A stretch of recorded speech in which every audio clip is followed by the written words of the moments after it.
The quarterback position is probably the most important position in all of sports. We see time and time again how much they actually do impact the outcome of a game becoming a win or a loss. And in sports media today, one of the biggest debates when talking NFL football is if wins are a quarterback stat or not. And I usually tend to say yes and no. It's kind of like a game-to-game basis depending on actually what happens. Like, for example, if a quarterback throws for 500 yards and 4 touchdowns, but his team loses, yeah, I don't really think that loss is on the quarterback. But if for some reason the quarterback throws for 60 yards and 4 interceptions, but somehow does win the game, I don't think the quarterback influenced winning much at all. So much like everything in sports, I do think it's one of those things where it's not completely black and white. There's a lot of context needed. But we're seeing something in the 2024 NFL season that is really bothersome to me. A truly elite and MVP caliber season is completely going to waste for Joe Burrow on the Cincinnati Bengals. And it got me thinking about another really good quarterback from a long time ago that had a very similar type of career to what Joe Burrow is having currently. That would be none other than Dan the Man Marino, who is known as one of the best quarterbacks of all time and maybe even just the best pure passer of the football. Now, before there's a lot of bitter Dolphin fans or just Marino fans in my comments, I'm not comparing the two as players. I'm simply comparing their situations and the context of which both of these players have had to deal with since they entered the NFL. I went back and did all sorts of research regarding Dan Marino and his 17-year NFL career, basically going year by year to see where his defense ranked in terms of points per game allowed, where his offense ranked, how many points per game he averaged in his entire career. And then I went and did the same for Joe Burrow, and I saw some very staggering similarities between the two. So getting into the data, Dan Marino had statistically a top 15 defense in terms of points allowed per game. Only 7 out of the 17 seasons he played in the National Football League. In only 5 of those 17 seasons, he had a top 10 defense. And in those 5 years, he had the following records: 12-4, 14-2, 12-4, 9-7, and 10-6. Over the course of the 17 career for Dan Marino, he averaged the 8th best scoring offense in the entire league and averaged 23.1 points per game his entire career. Now, if you did not know, it was much harder to score points back in the day before all of the rule changes. For example, like the roughing the passer rules for quarterbacks, not allowing as much contact for cornerbacks down the field. But that 23.1 points per game would rank number 14 in the NFL this season. But I think the most frustrating part, if you are a Dan Marino or Miami Dolphins fan,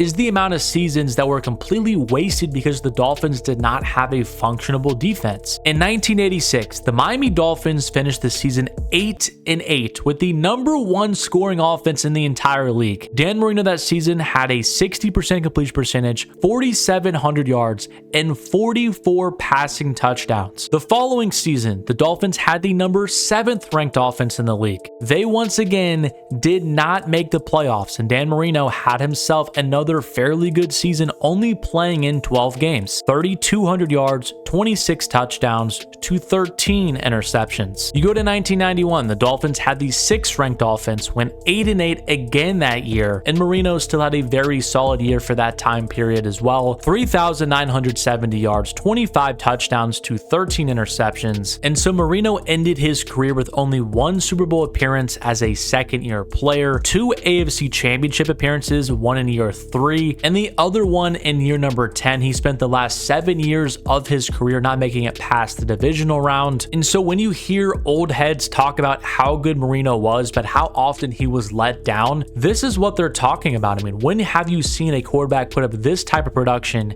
and have this highly ranked offenses year in and year out, but not even be able to make the playoffs? I mean, it's just absolutely unbelievable to me. But then you go over to Joe Burrow's side of things, and his outlook is not looking much better either. In his first 5 years in the NFL, Joe Burrow has had 1 defense ranked inside the top 15. Since it's a much smaller sample size, I'll go year by year and tell you how his defense ranked. In 2020, it was the number 22nd ranked defense. Burrow also did suffer an injury that season. season. In 2021, they had the number 17 ranked defense. In 2022, they had the number 6 ranked defense. In 2023, they had the number 21 defense. And this season, their defense is ranked second to last in the entire league. Now, Burrow's rookie season, when he only played in 10 games, they did have the 29th ranked offense. But in year number 2, they had the 7th ranked offense and once again made it to the Super Bowl. In year number 3, they had the number 7th ranked offense and made the AFC Championship game. Last season in 2023, Burrow only played in 10 games once again. The Bengals had the 16th ranked offense. And this season currently,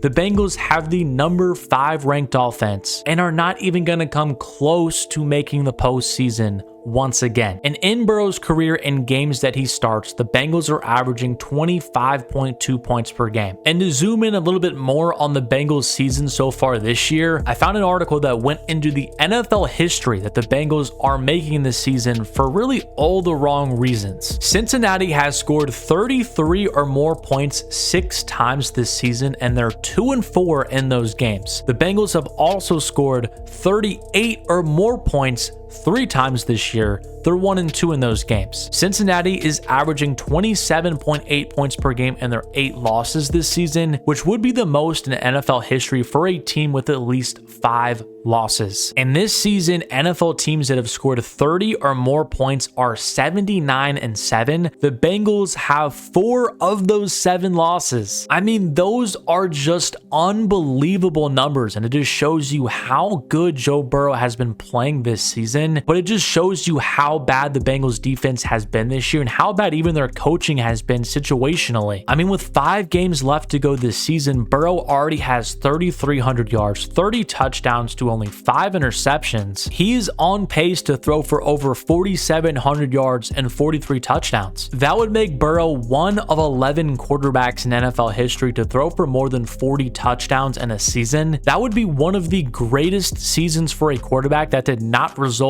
in an MVP award, I think, in NFL history. So what he's doing this season, I just don't think can be understated. He has been playing just tremendous football week in and week out, yet the Bengals just still find a way to lose. Just every single Sunday, they just find a way to lose a game. And when I think about the future for Joe Burrow, I just feel a little bit sad because I don't know if this is ever really going to change with this franchise, because the Bengals franchise has been notoriously known as a cheap and poorly run franchise for the longest I can remember. Mike Brown has to be one of the worst owners in all of sports, and I really do just hope he realizes what he has in Joe Burrow and how important it is to really go all in to ensure that your franchise does have a good chance to win the Super Bowl. And really what I mean when I talk about a franchise being cheap and poorly run, Mike Brown just does not want to shell out the cash that it takes to really build the most competitive roster he can build every single year. It is true that every team has the same salary cap, everybody has the same money allocated to their team, but if your owner is willing to put money up front, there is ways where you can maneuver the cap to really make things work and make a Super Bowl window. I do believe there's a world where the Bengals could make it work, where they could sign T. Higgins to an extension, sign Jamar Chase to an extension, and Trey Hendrickson. And you can argue maybe that's not the best way to team build, having 2 wide receivers on massive contracts, and I would tend to agree with you. But that's just an example where if Mike Brown was willing to spend out of his pocket to kind of push the can down the road a little bit, the Bengals could keep this core together for the next handful of seasons and be fine on the cap. Another example would be firing coaches. I do not think that Zach Taylor is good at his job. And what does it take to fire a coach and hire a new one? Well, you have to pay the remaining salary to the coach that you're firing to basically just walk away. And then you have to pay an entirely new head coach. You have to pay his entire staff as well. And Mike Brown is very reluctant to do that as well. He kept Marvin Lewis for 16 seasons without one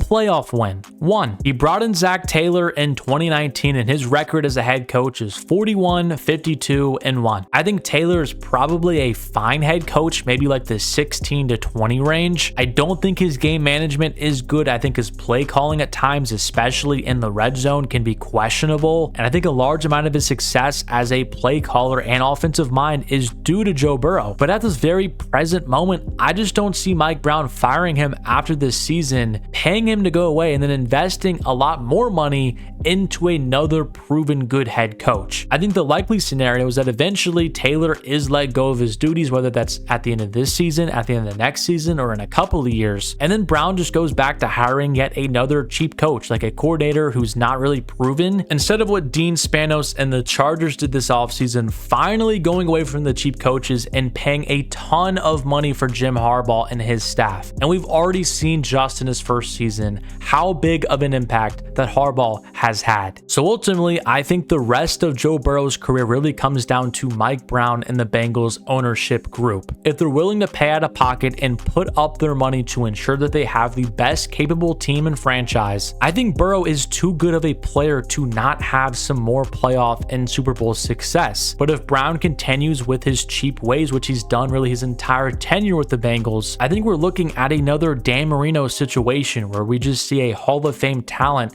just get completely wasted in the grand scheme of things. So I hope the Bengals franchise can figure out these mistakes and how to correct them before it's too late.